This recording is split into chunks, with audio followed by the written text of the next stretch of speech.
Morning everyone, up in Dublin, and I collected a CRV Hybrid. If anyone wants to test drive a Honda CRV Hybrid this weekend, we're going to have one at the garage. We've got a couple of people coming in that want to specifically test drive them, so anyone else that wants to know about them definitely do. So I'm here in City West and we're going to head down the road. Just for curiosity, I'm going to reset the trip here, so it's down at 512 kilometers. I'm going to see how we get on fuel wise. I'm going to drive the car in a completely normal fashion. I'm not going to adapt my driving style or anything like that, just because it's not a long spin. It's only half an hour drive down the road, but there's plenty of motorway, and as a lot of people think, motorways are the enemies of hybrid cars in terms of efficiency. Let's see how we get on anyway. I think it'll be okay, but let's see how we do.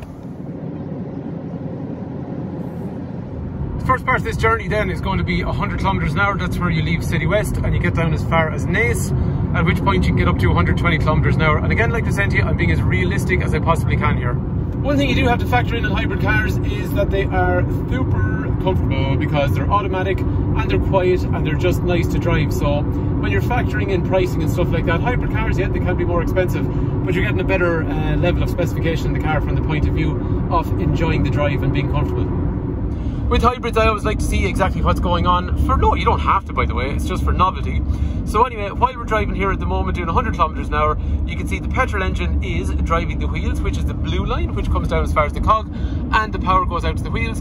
And you can also see from the cog back as far as the battery, essentially what the car is currently doing is it's recharging the battery. So while that recharge is going on, then we'll see the battery level goes from, when it's quite low, it starts moving back up as far as, never gets to full, it always gets to about 3/4.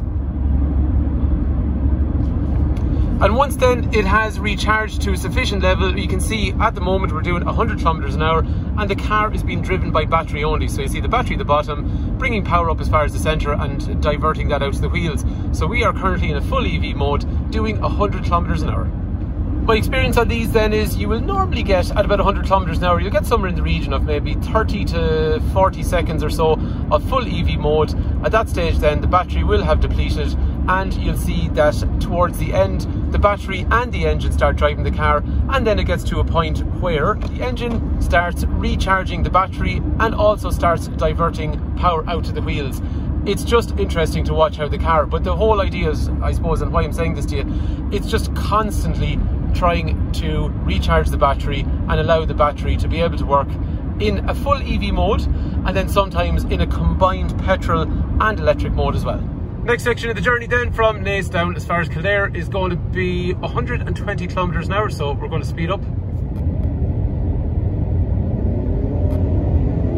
The cool thing about it is you don't need to know any of this at all. I just look at it for fun. I just find it interesting to watch how the car behaves, but you don't need to know any of this. Let the car do its own thing. And for this particular journey, normally when I'm driving a car like this, I'd always be watching the fuel efficiency just for curiosity to see how it's going. But you know what? In this case, I'm going to do like a lot of normal people do. Get into the car, drive it, don't actually care what's happening. So when I get back to the garage, I genuinely have no idea how we've ended up on the fuel efficiency. And let's face it, this is the least friendly environment for a hybrid car. So technically it shouldn't actually be a great result when we get back, but it's one of those things I want to know. If you don't think about it, if you just buy the car like a lot of people do without having to think about it and adjust their driving styles and do these kind of, I suppose, less efficient types of drives, how do they really get on with a car like this? Another thing I always note on CRVs, and it's actually not essentially just because it's hybrid, the cabin is really, really quiet on these cars. I've noticed that over the last couple of years since this model came in. It's a really, really quiet cabin, and I suppose the fact that it's actually hybrid, that definitely helps as well. Like we're saying, you can never tell what's happening unless you were looking at a screen like that. You actually have no idea what the car is doing. It does all the work. You don't need to know.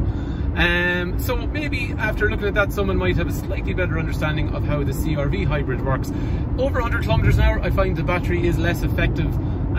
So it's really under 100 kilometers an hour, that's where I see the major advantage of it.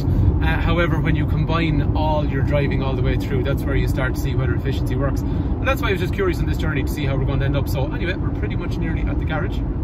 In cars like these also, hills will become your friend. So when you're going down a hill, the car is actually going to get a charge. So the battery is being charged by your movement downhill. The wheels turning create energy which is transferred back up to the battery. So both the engine and movement like this can charge the battery. Right, yo, I'm back at the garage. So let's see how we get on into park. I have absolutely no idea how we did here. So fuel this way. Okay, before I do it, guess, I don't know, I'm going to say 6 point something.